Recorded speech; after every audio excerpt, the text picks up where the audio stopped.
Welcome once again to our Stories series. Today's one more round of collecting an incredible story. And we have the privilege of visiting with Mo and Kelly Morris. This is exciting for me, anxious for you. Okay. It's going to be so good. Mo, I'm just going to start out with you. But share a little bit about your background, where you grew up, what your home was like. Give us a little bit. I grew up in a small town of Baghdad, Arizona. We grew up a happy family. We didn't attend church as a family. My mom would talk to us about Christ and everything, about God.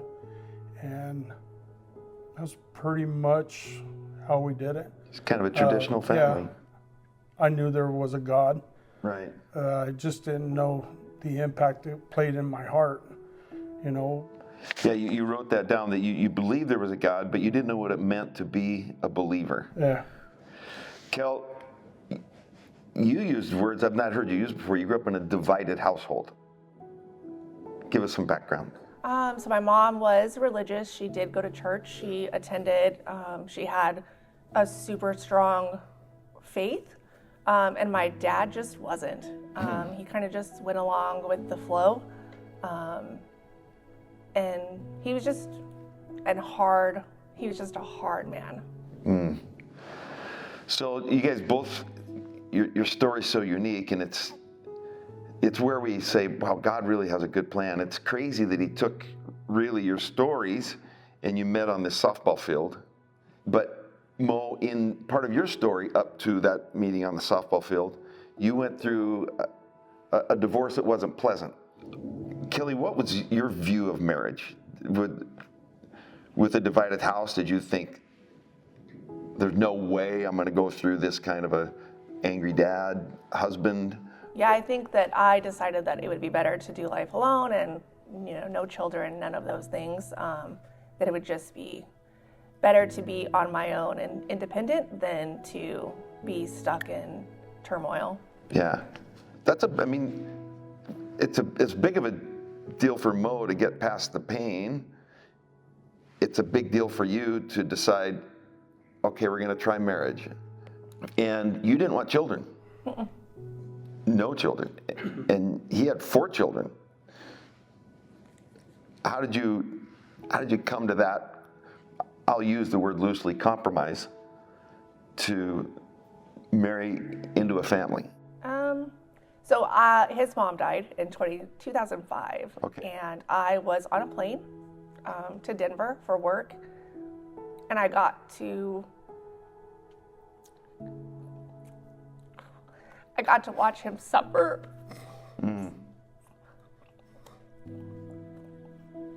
From afar. It was really hard, and I knew at that point that I just had to move past it, and he stuck around for all of these years, all of this time, 9 years of dating, and it was just time to make it happen.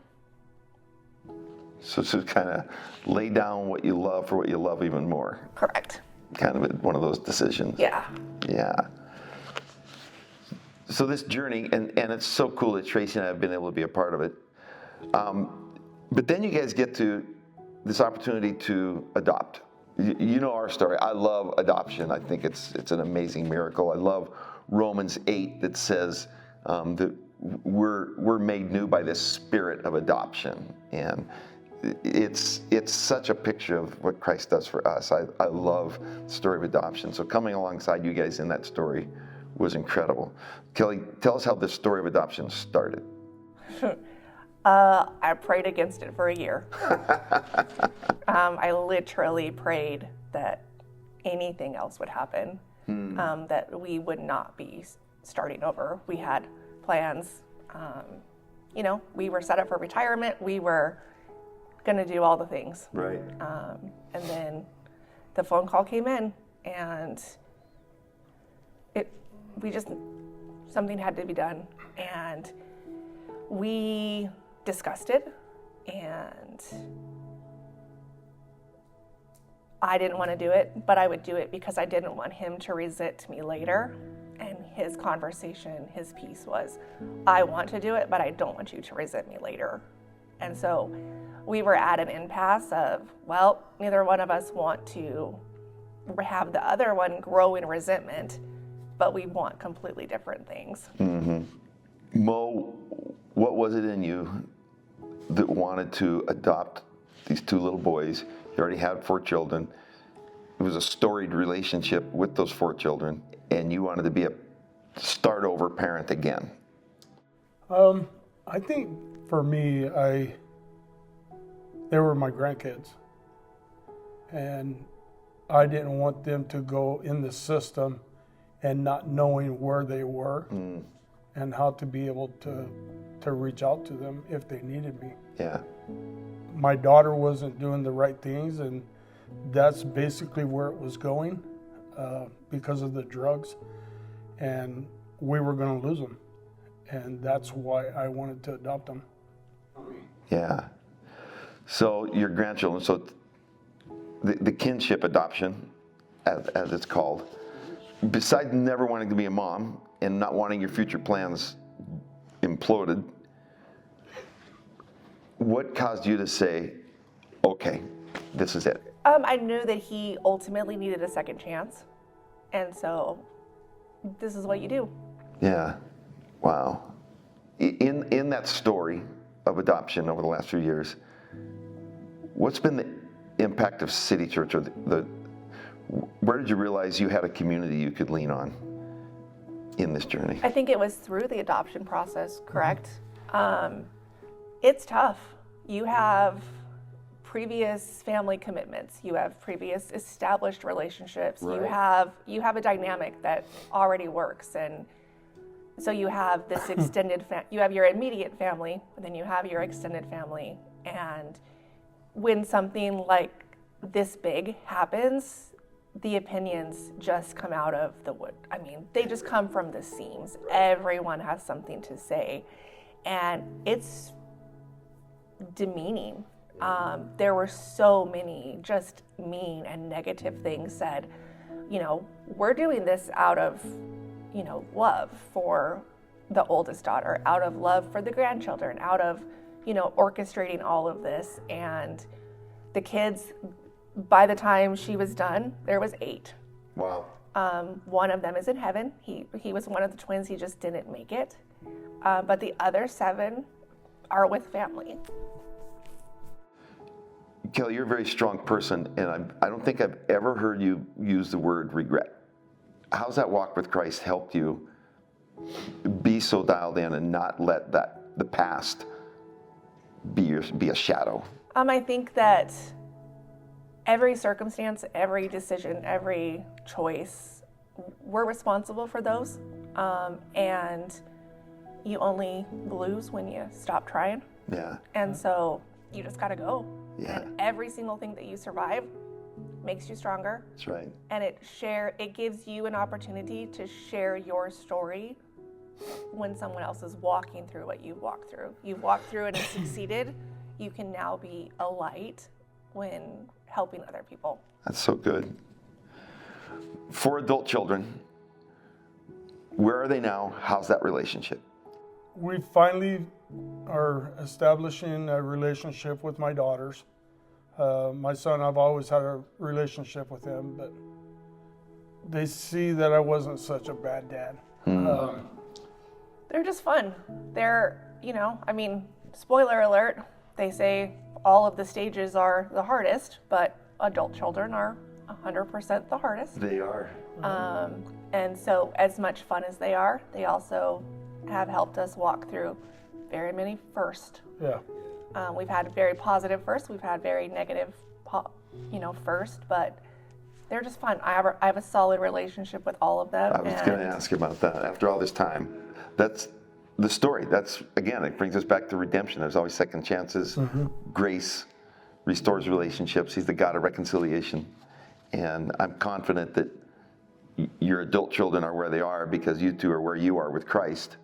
And they've been able to watch that be an example. 3 of the 4 have a relationship with Christ, and that's, when we met, that wasn't the case. And so that's part of it. And that 4th one is just working on their testimony. Yep. Yep. Yeah, it's going to happen. Mo, I'm going to ask you one last question. For the guy that's been in the similar walk, he's worked hard all of his life, had a broken marriage, hurtful relationships with children, new marriage, trying to do what's right, just trying to move forward in life. But life has thrown so much at you that there's clearly been times it's like, what's the point? I'd like to throw in the towel. If you had 1 minute to speak into that guy's life, what would you say to him?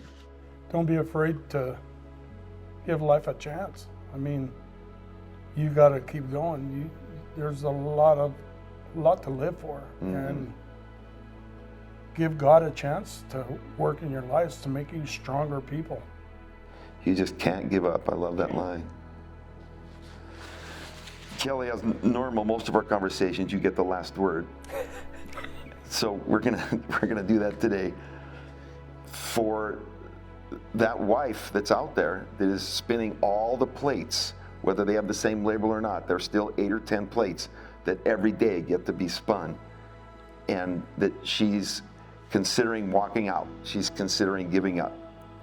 What would be your encouragement to her if she had listened to this whole video and grabbed this last minute? I would say resiliency is directly from God. Everything you survive, everything you walk through, no one knows the sphere of influence that it will touch eventually. It's generations upon generations. So what you do today may be hard and it may suck, but your sphere of influence knows no bounds. That's good. Thank you, guys. Thank you for so much. Thank you for your friendship. Thank you for serving at City Church. Thank you for not quitting on City Church and Tracy and I. And thank you for letting us put your video out there. Thank you. And we're blessed to have you. Thanks. Thank you.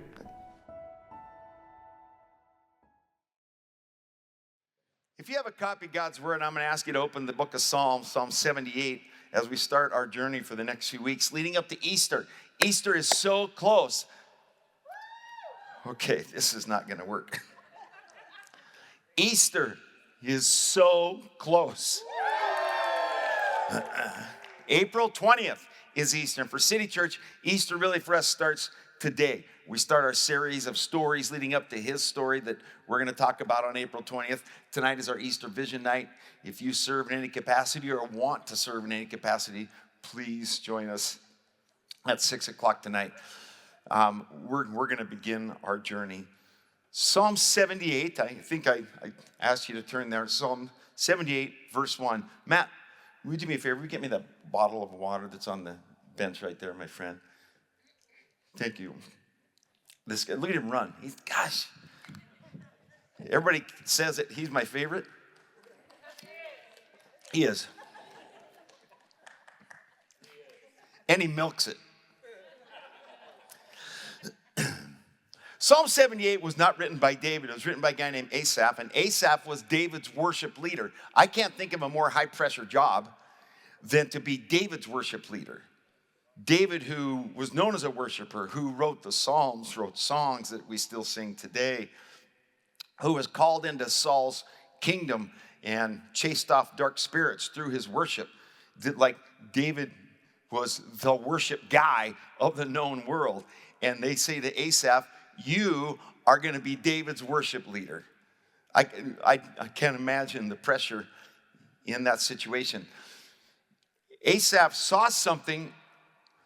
The background of this psalm is, as he watched the congregation gathering, he saw that there was two influences that he didn't want to see continue. One was the loss of young people following in their faith, and two, the rebelliousness of the young people that weren't following in their faith. And so Asaph wrote this psalm to warn us, equip us, help us to not allow what he was seeing in the church. Will you stand with me, please, as we read just the first two verses together. Psalm 78:1, "O my people, listen to my instructions. Open your ears to what I'm saying." Some translations say incline your ear, and the imagery is that you would actually grab your ear and turn it towards the one that was speaking. Open your ears or incline your ears to what I'm saying, verse 2. I will teach you hidden lessons from our past, stories we have heard and known. So in other words, there's stories we've been told and there's stories that we lived out. Stories we've heard and stories we've been intimate with, stories we've known. Stories our ancestors handed down to us. Jesus, help us.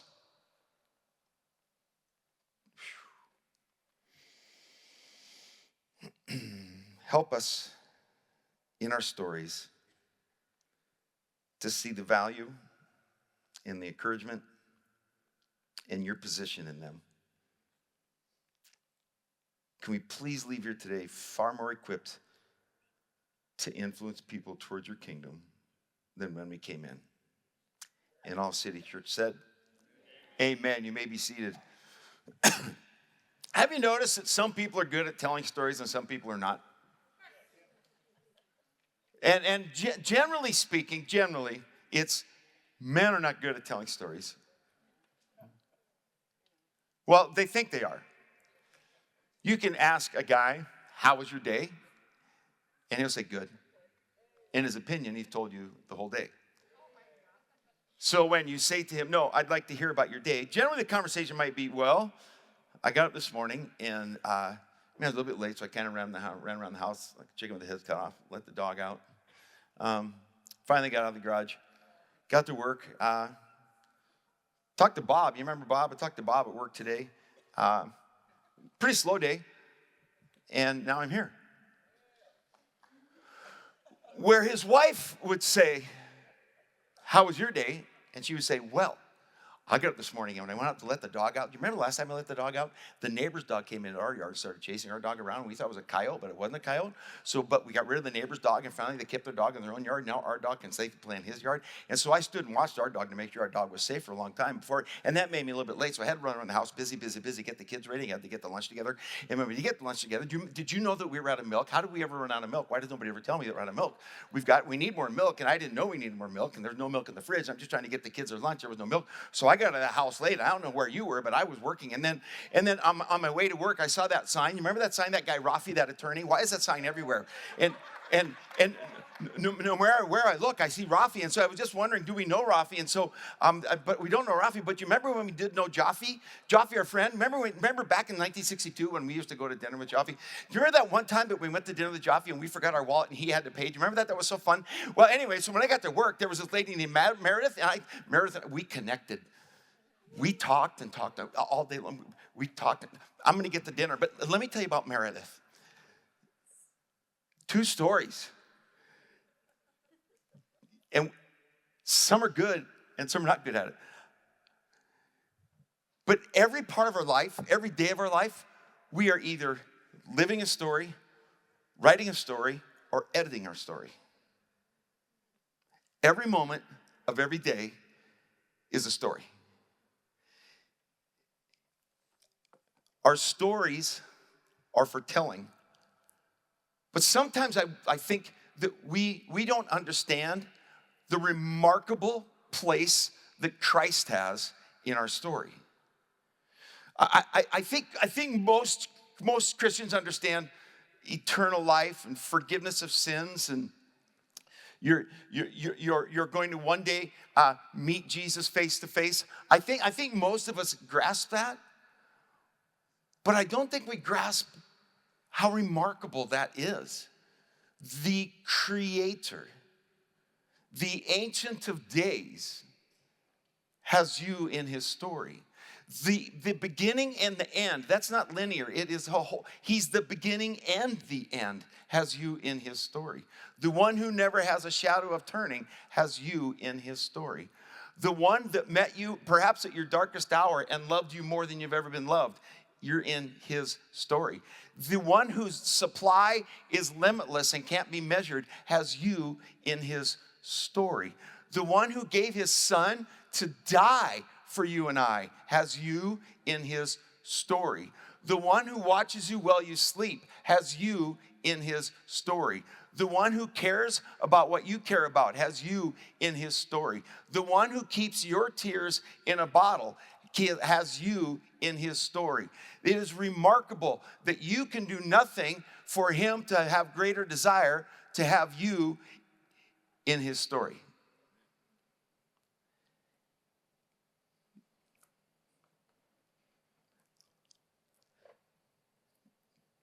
Verse 4, Asaph writes, we will not. Now, that's important. That's he's emphasizing we have a choice. We will not, or I choose not to hide these truths. I choose not to hide these stories from our children. We will choose to tell the next generation about the glorious deeds of the Lord, about his power and his mighty wonders. I want to ask us 3 questions today. Question 1 is, have you lost the wonder of God?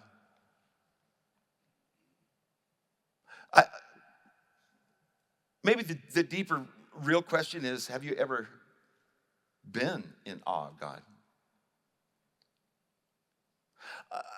Far deeper than being enamored with his miracles, are you in awe of God?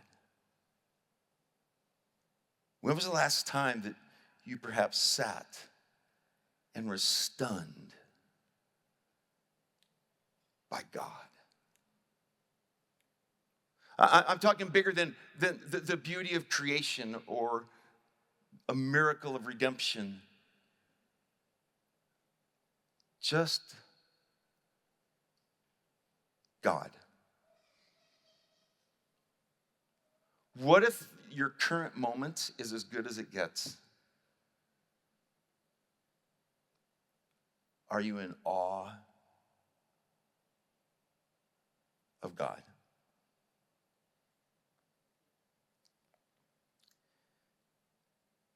Psalm 78, verse 5, Asaph says, for he, God, issued his laws to Jacob. Now, please watch this. He issued his laws to Jacob. He gave his instruction to Israel. That's so easy to read and miss the incredible value. He gave his instructions to Jacob. He issued his laws to Jacob. He gave his instructions to Israel. Please let me give you just a little bit of Bible history. Jacob, name meaning trickster and deceiver, he gave Jacob, the trickster and the deceiver, his laws. He told Jacob, here's the story. When the story was told to Jacob, Jacob became Israel. He had a name change, and the name change came after Jacob spent the night wrestling with God. And after wrestling with God, Jacob had a limp. He didn't have a limp before his God encounter. He had the limp after his God encounter. It was as though God said, don't forget the story. No man on this planet has ever wrestled with God except you. And now I'm going to change your name. You're no longer a deceiver and a trickster. You're Israel. He issued his laws to Jacob. He gave his instructions to Israel. God commanded our ancestors. Please watch this closely. He commanded our ancestors to teach them. Teach what? Stories. He commanded our ancestors to teach the stories to their children, so the next generation might know them, even the children not yet born, and they will teach their own children. Watch what you just read. Let's slow it down and watch what you just read. How important our stories in him are. He gave instructions to Israel. He commanded, watch this, these are the generations. He commanded our ancestors, number 1, to teach the stories to their children, number 2, so the next generation, number 3, might know them, even the children not yet born, number 4, and they will tell them to their own children, number 5. Your story can influence 5 generations. Come on. 5 generations. You know, in churches, we kind of get stuck in talking about generational curses, but what if we just talked about generational life?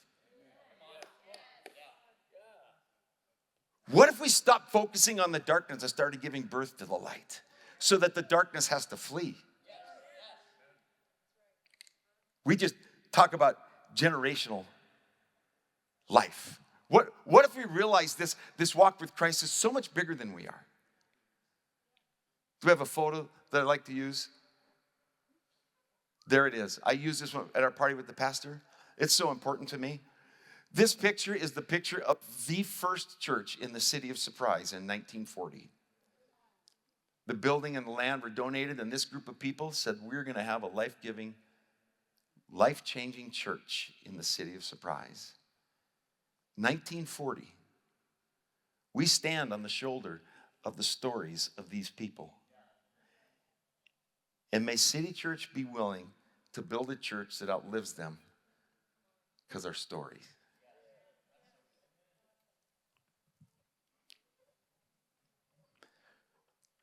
Proverbs 13:22 says, a good man leaves an inheritance for his children's children. And we can so get consumed with thinking that that's a financial inheritance and that would preach, that would be good stewardship. But the truth is your story going to the next generation? Can your children's children talk about the day their grandparents met Jesus? He sends with us little reminders, doesn't he? He sent Jacob with a limp. Think of all the people that Jesus healed when they were sleeping on their mat. And then he gave them this instruction, pick up your mat. And why? One guy, I've been laying on it 38 years. Do you know how bad this smells? No, pick it up and take it. What am I going to do with it? You're going to hang that thing on the wall. And people are going to come over and go, what is that mat? And you go, oh, let me tell you about that mat. And of course, your family is like, yeah, here he goes. Here he goes. Dinner is over. Now that was the mat that held me prisoner. That was the mat that identified me. That was the mat that gave me false comfort.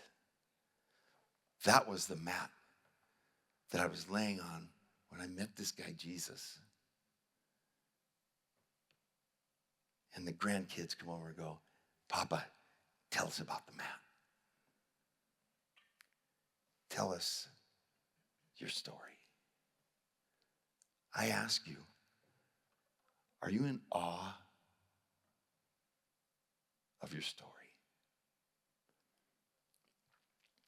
Second question I want to ask you is who's your story about? Who's your story really about? Let's read a fun story. Matthew 14. Meanwhile, the disciples were in trouble far away from the land, for a strong wind had risen and they were fighting heavy waves. About 3 o'clock in the morning, Jesus came toward them walking on the water. When the disciples saw, can I just ask a question? Maybe it's just me, a little rabbit trail here, but am I the only one in the room that's tried to walk on water? Thank you. I feel so good about our craziness. Okay. The rest of y'all don't know the fear. About 3 o'clock in the morning, Jesus came toward them walking on the water. When the disciples saw him walking on the water, they were terrified. In their fear, they cried out, "It's a ghost!" But Jesus spoke to them at once. "Don't be afraid." He said, "Take courage. I'm here." Then Peter called to him, "Lord, if it's really you, tell me to come to you walking on the water." "Yes, come," Jesus said. So Peter went over the side of the boat and walked on the water. Now, we've read that 4 times right now. Walked on the water. We've just read that for the 4th time in this story. Walked on the water toward Jesus. But when he saw the strong wind and the waves, which, by the way, you can't see wind, but you can believe there's something that's against you. He saw the strong wind and the waves. He was terrified and began to sink. Save me, Lord. You know what those three words, save me, Lord, really are? Let's be honest. Here's those three words. Jesus, you told me to walk on the water. And I did. And it's not happening like I thought it would. Jesus, you told me to change my jobs, and I did. And it's not happening like I thought it would. Jesus, you told me to forgive that person, our relationship would heal, and it's not happening like I thought it would. Jesus, you told me that if I would make this change in my life, I would be better off, and it's not happening like I thought it would. Jesus, I obeyed you. You have got to save me. Have we not had that conversation? Have we not all been Peter? I had that conversation with Jesus just about 9 years ago when we started City Church. Tracy and I moved here from Montana thinking we'd be working a whole different world. And it collapsed in 6 months. And we had that conversation with Jesus. Like, oh, no. You're the one that said go to the desert. You're the one that said go live in a place where they have rivers that don't have water. Not my idea. You're the one that said go to a place where every plant can kill you because it'll stab you. I'm trimming our palm trees the other day, got sliced in the nose, a palm tree. And I can only imagine what the people were doing on Palm Sunday. Ouch, ow, ow, ow.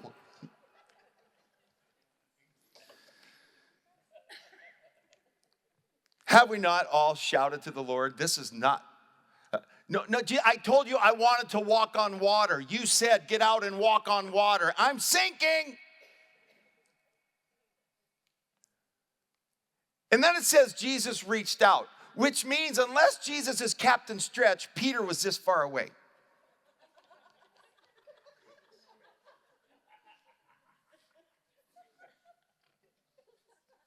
He was this close. He was this close. And he blamed God because he took his eyes off God. He started looking at the wind and the waves. And then he says, God, this is all your fault. Pete!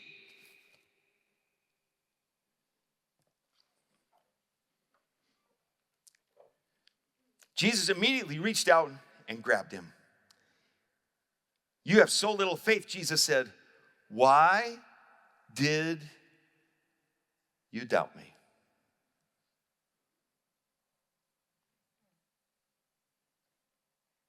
Let that sink. Why did you doubt me? I told you, yes, walk on the water.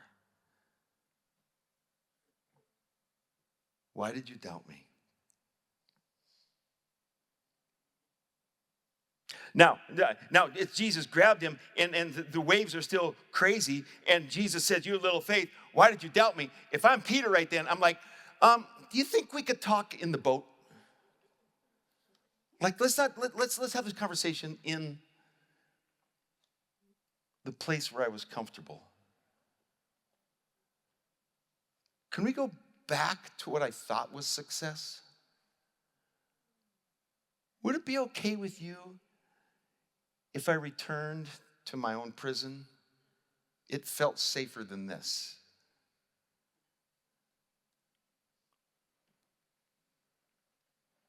When they climbed back into the boat, the wind stopped. It's an incredible story.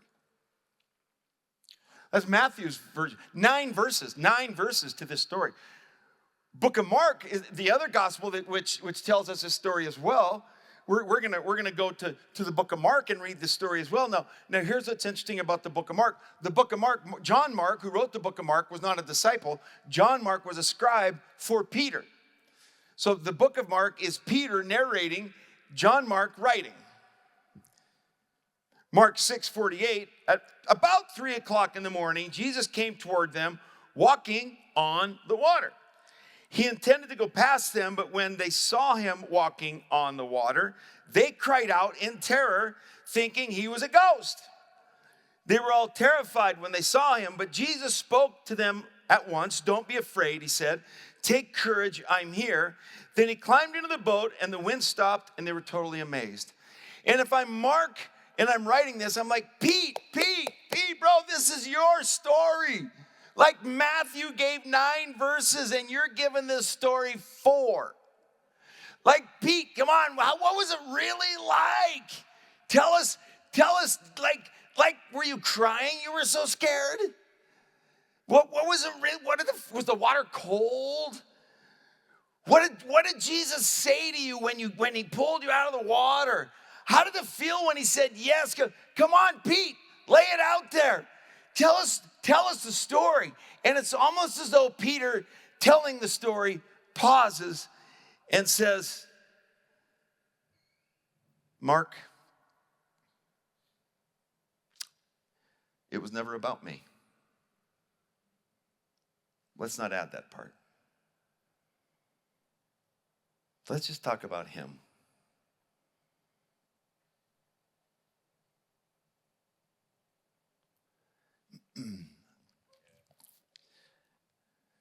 When Tracy and I got radically saved, so another story. The highlights, bullet points of it is we both grew up in messed up homes, both ended up in a dark world, drug addiction, lots of abuse, very dark place. On a night that we really thought our lives were going to end because of overdosing on LSD, we cried out. And Jesus touched us that night, and he set us free. He saved our lives, and that's literal. That's not hyperbole. He broke off all addictions that night. Like, broke off addictions that night. Restored. We're on knocking on the door of 44 years of marriage.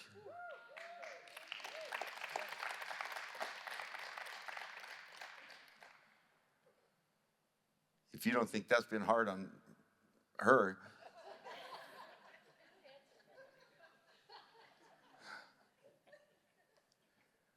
we have 6 healthy children, radically touched our lives, radically redeemed us, radically set us free. There was a season of my life where I went 8 years and would not tell that story at all. Because I felt like the only way to really understand the value of the miracle was to journey in the darkness with us. And I felt like when I told the story, it was glamorizing darkness. And I went 8 years and wouldn't tell the story. Until I was asked to speak at an event and was asked, would you please tell your story? I was like, yeah.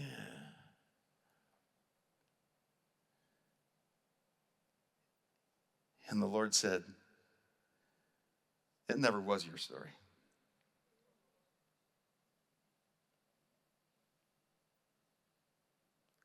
Can you come to the place when you realize who your story is really about? Can we be like Peter and say, yeah, let's not talk about that piece. Let's talk about his piece.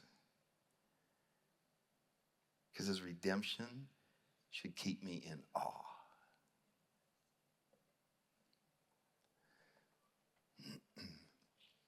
Third question I want to ask. What happens if we forget our story?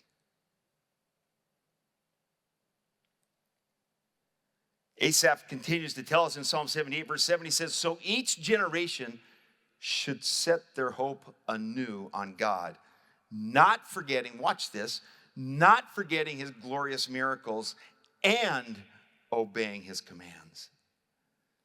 Then they will not be like their ancestors, stubborn, rebellious, unfaithful, refusing to give their hearts to God. Listen, church, we cannot afford to forget our story. We cannot afford to not tell our story. Let me give you what has happened, what happened in the United States of America, because the United States of America Christians forgot their story. In 1963, prayer was taken out of public schools. In 1963, 90% of America, I checked with chat and Mr. Google last night.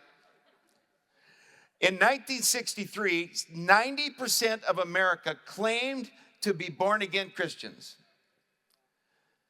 90% of America allowed prayer to be taken out of school. Why? We lost our awe of our story. In that age, the church age in the 60s, the focus was on, it's all going to burn anyway. What's the use? It's all going to go up in smoke. It doesn't make any difference. Do you know how you get to that place that Pastor David talked about last week on apathy?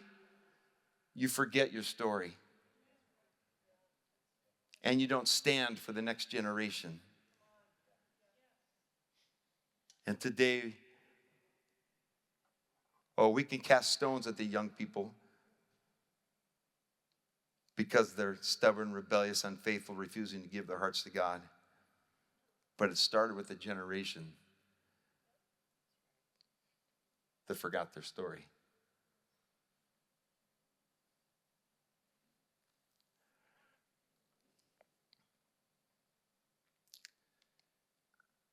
David, if you'll come up. Psalm 78, as we continue our journey with Asaph, verse 9.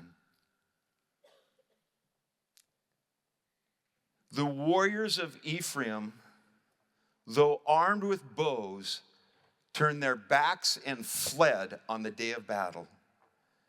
They did not keep God's covenant and refused to live by his instructions. Look at verse 11 with me. They forgot what he had done, the great wonders he had shown them, the miracles he did.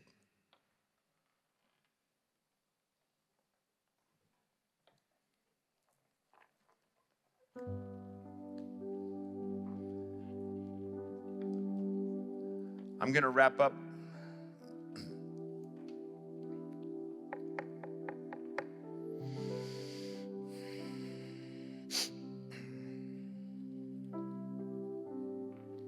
I was sharing with our staff this week. I'm going to wrap up with one of my favorite Bible stories.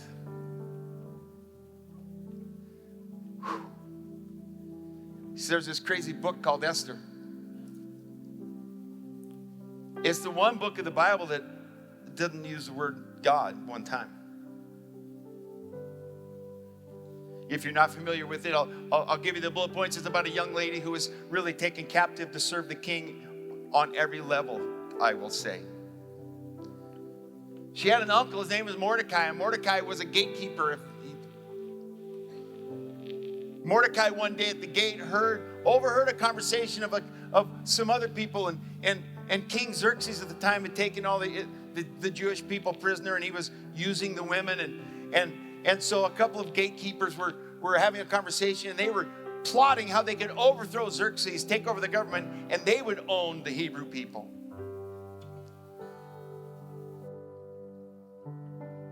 So Mordecai went to Esther and he said, listen, you got to get the king's ear. You got to warn him. It's going to be an overthrow. And it's going to be an overthrow of his kingdom, and our people are going to be destroyed. And Esther was like, you can't enter the king's presence unless he raises his staff. And Mordecai gave one of the famous lines out of the scripture. He said, if you don't, God will send another deliverer. To which she prayed through, the storyline goes, and she says, well, I If I die, I die. I guess I was born for such a time as this. So she went to the king and reported what Mordecai had heard at the gate. Hey, there's these two planning an overthrow. They put a stop to the overthrow and life went on. Well, one night, the king couldn't sleep, and so he called the scribe in, and he had oversaw 120 provinces, and he didn't know everything that happened every day. So he told the scribe, come in and read to me the academia of our 120 provinces. Catch me up. So the scribe is reading, and he reads this story about this guy Mordecai who warned through Esther, and the king goes, hey, stop, wait, whoa, hang. Did we ever reward that Mordecai guy? The scribe is like, no, never did.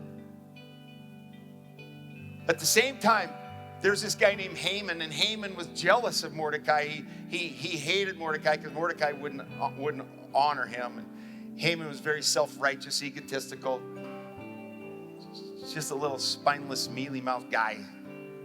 He served the king's right hand, and he wanted the king's favor, and he really wanted to be a king one day. And Haman hated the Jewish people. That night, Haman is complaining. He's complaining to his best friend and his mommy.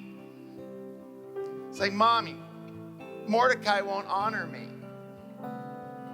Mommy says, I got a plan, Haman. Go to the center town square, build a 75-foot gallows, hang Mordecai from it. Everyone will honor you. Haman is like, Mom, great idea.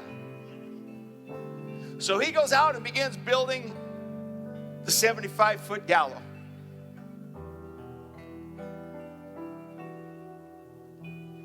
King Xerxes says to his scribe, hey, listen, we need to honor Mordecai. Do me a favor. Go out the door of the palace.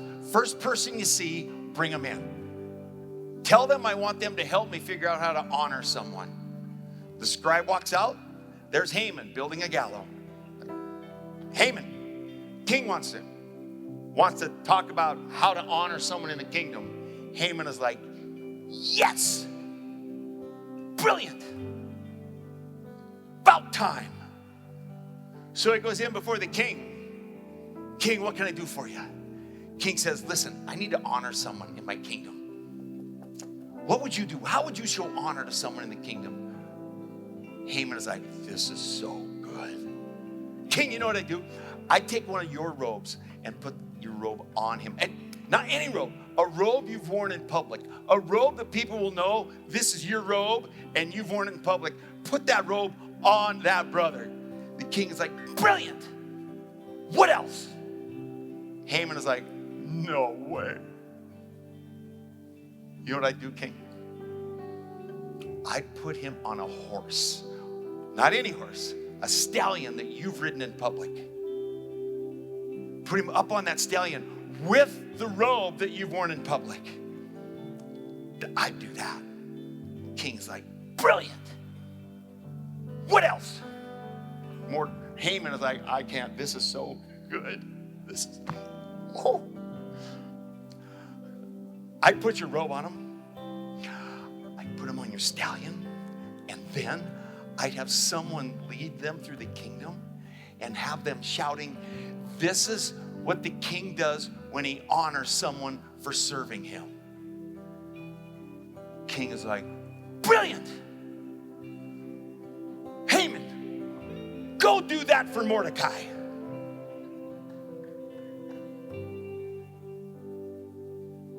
What's the point?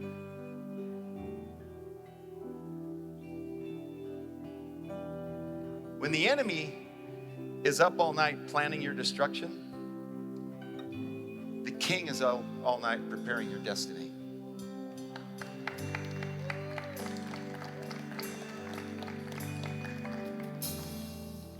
Don't forget your story.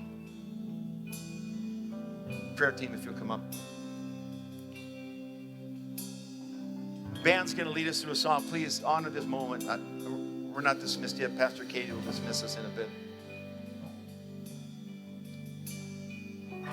I believe, just because I know my own story, I believe there's people in this room today that You thought he called you to walk on the water, but you feel like you're sinking. And you just need someone to pray with you and remind you. What you don't want to hear him say is, why did you doubt me? What you do want to hear him say is, well done. Well done. Will you stand? David.